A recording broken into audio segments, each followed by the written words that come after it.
안녕하세요. 타투가 섭섭해 현섭쌤입니다. 저는 타투를 지우러 온 거의 모든 분들의 사연을 물어보는데요. 직업 때문에 지우는 경우가 아주 흔합니다. 타투 때문에 면접에서 불이익을 받거나 직장에서 불필요한 관심을 받거나 고객과의 계약을 성사시키지 못하거나 하는 사연들이 참 많습니다. 오늘의 사연자분은 예전에 타투이스트로 활동했던 분입니다. 타투를 처음 배우기 시작했을 무렵에 스승과 거의 비공식적인 연인 관계가 되었다고 하는데요. 그분은 사연자분을 설득해서 이레즈미를 새기게 되었다고 해요. 그런데 나중에 알고 보니까 다른 연인이 있었고 이분은 도화지로 이용당한 거죠. 그렇게 진행하던 이레즈미는 중단을 했고 3년 만에 타투이스트라는 직업은 버리게 되었습니다. 새로운 직업을 찾으면서부터는 문신 때문에 문제들이 생기기 시작했어요. 사람들이 힐끔힐끔 보는 시선들이라든지 면접관들의 애매한 표정들이라든지 그러다 보니까 예전에는 나 이거 의미 있어 라고 했던 문신이지만 지금은 이걸 왜 했지? 하는 생각이 많이 드신다고 합니다. 이처럼 이전 직장에서는 괜찮았지만 이직을 하면서 타투를 지우는 분들 많이 봤습니다. 그래서 이 영상을 보시는 여러분들이 타투 때문에 직업적인 피해를 받지 않았으면 하는 마음에서 타투를 하면 절대 안 되는 직업들을 정리해 봤습니다. 첫 번째는 저처럼 보건의료 분야에 종사하는 분들입니다. 학생 때부터 귀에 못이 박히게 듣는 단어가 있는데요. 압보라는 단어입니다. 직역하면 관계라는 뜻인데요. 제대로 된 치료를 위해서는 단순 지식뿐만 아니라 환자 의사 사이의 친밀한 관계 유지가 중요하다는 의미입니다. 이 랍보 형성에는 신뢰가 바탕이 되어야 하는데요. 이 의사는 실력이 뛰어날 거야. 혹은 내 병을 잘 치료해 줄 거야. 이런 의사에 대한 신뢰가 있어야 환자가 검사나 치료 과정을 잘 따라주어서 원만하게 치료할 수가 있습니다. 만약에 신뢰가 없다면 어떨까요? 의사가 돌팔이 같은 생각이 든다는 거예요. 그러면 당연히 의사가 처방한 검사나 치료를 받지 않겠죠. 그렇게 되면 환자의 질환이 더 악화될 수도 있습니다. 보건의료 종사자에게는 이렇게 신뢰는 환자의 건강과 연결될 수도 있을 만큼 중요한데요.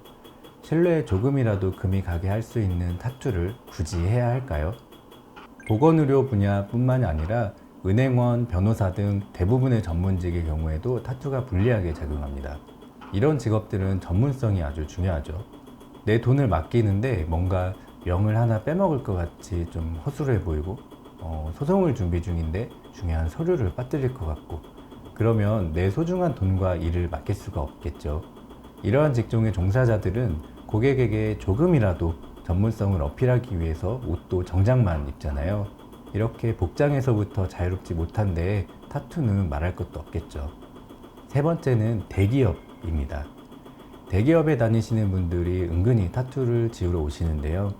당연히 타투가 업무에 직접적으로 영향을 주지는 않겠지만 이런 보수적인 직장에서는 간접적으로 영향을 줄 수 있습니다. 유기적인 소통을 하고 관계를 맺어야 하는 직장에서는 그 사람의 이미지도 업무에 알게 모르게 영향을 주기 때문입니다. 예를 들면 이런 거죠. 상사 A가 부하 직원 B와 C 중에 누군가에게 프로젝트를 맡겨야 합니다. 업무 능력은 동일한데 B는 타투가 없고 C는 타투가 있습니다. 평소에 타투를 탐탁지 않게 생각하던 상사라면 어떻게 할까요? 어떤 이유를 만들어서라도 B에게 프로젝트를 맡기지 않을까요? 이런 일이 진급에 악영향을 줄 수도 있겠죠. 물론 타투는 업무와 전혀 상관이 없지만 이렇게 억울하게 불이익을 당하는 일이 발생할 수 있다는 겁니다. 네 번째는 공무원입니다. 공무원 사회는 대기업과 마찬가지로 보수적인 동네여서 타투에 대해 부정적인 시각이 만연합니다. 그래서 대기업에서 받을 수 있는 은근한 불이익이 동일하게 있을 수 있고요. 거기에 한 가지 더, 공무원에게는 품위 유지 의무라는 것이 있는데요. 공무원은 직무의 내외를 불문하고 그 품위를 손상하는 행위를 하여서는 아니 된다 라고 품위를 유지할 것을 법으로 규정하고 타투를 품위 손상 행위로 보고 있습니다. 실제로 2020년에 한 병무청 공무원이 타투와 피어싱을 해서 3개월 감봉 처분을 받은 일이 있었습니다. 음주운전, 상습 도박 같은 범죄가 각각 감봉 1개월, 3개월인 것을 감안할 때 꽤나 강력한 징계라는 것을 알 수 있죠. 그래서 타투가 발견되면 긴 옷으로 가리거나 지우라는 명령을 받는다고 합니다. 이처럼 공무원에게 타투는 단순히 부정적인 시각에서 오는 불합리함 뿐만 아니라 법적인 불이익까지 있을 수도 있습니다. 세상엔 참 다양한 사람이 존재합니다. 타투를 좋아하는 사람도 있고 싫어하는 사람도 있고 또 아무 상관없다는 사람들도 있죠. 그들 모두에게는 각자의 개성 그리고 그것을 표현할 자유가 있습니다. 이는 너무나 소중하고 누구에게나 보장되어야 하죠. 하지만 그로 인해서 내 직업 선택의 폭이 줄어든다면, 내 진급 기회가 박탈된다면 너무나 억울하지 않을까요? 개성 표현이 정말 여러분의 직업을 걸 만큼 중요한가요? 인생 난이도를 바꿀 만큼 중요한가요? 그리고 개성을 꼭 직장에서 표현해야만 할까요? 또 개성을 표현할 다른 방법은 정녕 없는 건가요? 지금 살펴본 직업들은 하나의 공통점이 있습니다. 바로 신뢰가 중요한 직업이라는 점이죠.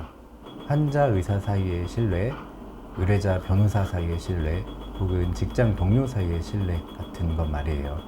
타투가 나쁘다고 말하는 게 절대 아닙니다. 단순한 타투 하나가 어떤 사람의 직업적 신뢰성을 훼손한다는 건 분명 불합리합니다. 저는 이 불합리를 옹호하고 싶지는 않아요. 다만 이러한 불합리조차 우리가 살아가는 세상의 한 속성이고, 직업에 따라서는 개성보다 신뢰가 더 중요한 경우도 있다는 것을 말하고 싶었습니다. 만약 여러분이 이 세상의 거대한 불합리에 맞서 싸울 용기가 있다면, 그리고 싸워서 이길 자신이 있다면 저는 힘을 보태고 싶습니다. 왜냐하면 그런 불합리에 맞서 싸우는 건 정말 쉽지 않은 길이지만 누군가는 걸어가야 할 길이기 때문이에요. 이 영상을 보시는 여러분도 저와 같은 생각이시라면 세상의 거대한 불합리와 싸우는 분들을 위해 댓글로 응원해 주시면 감사하겠습니다.